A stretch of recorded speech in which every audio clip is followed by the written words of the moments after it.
حضرت خضر علیہ السلام دریا کے کنارے بیٹھے تھے کہ ایک سائل آیا اور اس نے آپ سے کہا کہ اللہ کے لیے میں تم سے سوال کرتا ہوں کہ مجھے کچھ دے دو۔ حضرت خضر علیہ السلام پر بے ہوشی طاری ہو گئی۔ جب ہوش آیا تو انہوں نے اس سے فرمایا کہ میں تو صرف اپنی ذات اور جان کا مالک ہوں اور تم نے اللہ کے لیے مجھ سے سوال کیا ہے، میں اپنی ذات کو تم کو بخش دی، تم مجھے فروخت کرو اور اس کی قیمت سے فائدہ اٹھاؤ۔ چنانچہ سائل آپ کو بازار لے گیا اور ایک شخص کے ہاتھ بیچ ڈالا۔ اس خریدار کا نام صاحب بن ارقم تھا۔ اس کے بعد وہ آپ کو اپنے گھر لے گیا۔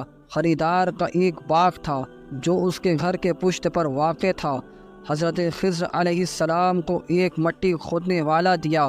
وہ کہتا ہے کہ پہاڑ سے مٹی کھود کر لے کر آ کے باغ میں ڈالو۔ اس کے بعد صاحب اپنی ضرورت کی وجہ سے وہاں سے باہر چلا گیا تو حضرت خضر علیہ السلام پہاڑ سے مٹی لا کر باغ میں ڈالنے لگے۔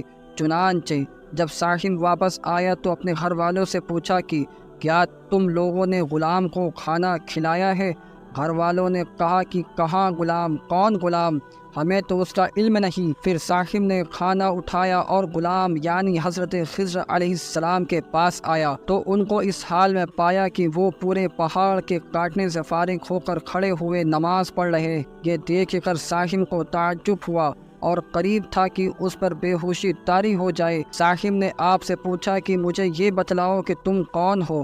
یہ سن کر خضر علیہ السلام تھوڑی دیر کے لیے بے ہوش ہو گئے۔ جب ہوش آیا تو خضر علیہ السلام نے کہا کہ میں خضر ہوں۔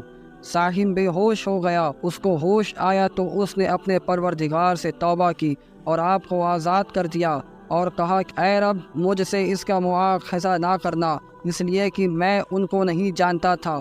اس کے بعد حضرت خضر علیہ السلام نے سجدہ کیا اور اللہ تعالیٰ سے دعا کی اور کہا کہ اے رب میں تیرے حق میں غلام ہوا اور تیرے حق سے آزاد ہوا۔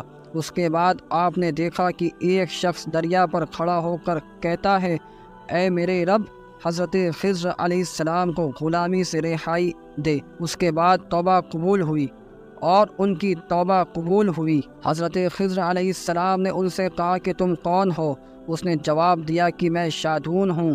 پھر شادون نے حضرت خضر علیہ السلام سے پوچھا کہ تم کون ہو؟ انہوں نے کہا کہ میں خضر ہوں۔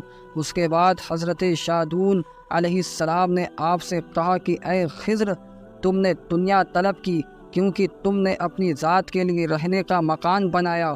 دریا کے کنارے پر خضر علیہ السلام کا ایک عبادت خانہ تھا تو فوراً وہ میدان میں نکل آئے اور اسی میں اللہ تعالیٰ کی عبادت کرنے لگے۔ اس کے بعد آپ نے اسی مقام میں ایک درخت لگایا، اس کے سائے میں عبادت کرنے لگے۔ پس آواز آئی کہ اے خضر جس وقت تم نے درخت کے سائے میں سجدہ کیا تم نے دنیا کو آخرت پر ترجیح دی۔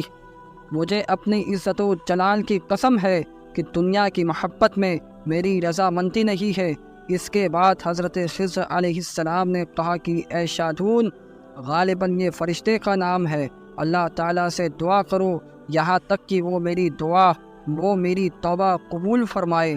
چنانچہ حضرت شادون علیہ السلام نے دعا کی اور اللہ تعالیٰ نے ان کی دعا سے حضرت خضر علیہ السلام کی توبہ قبول فرمائی۔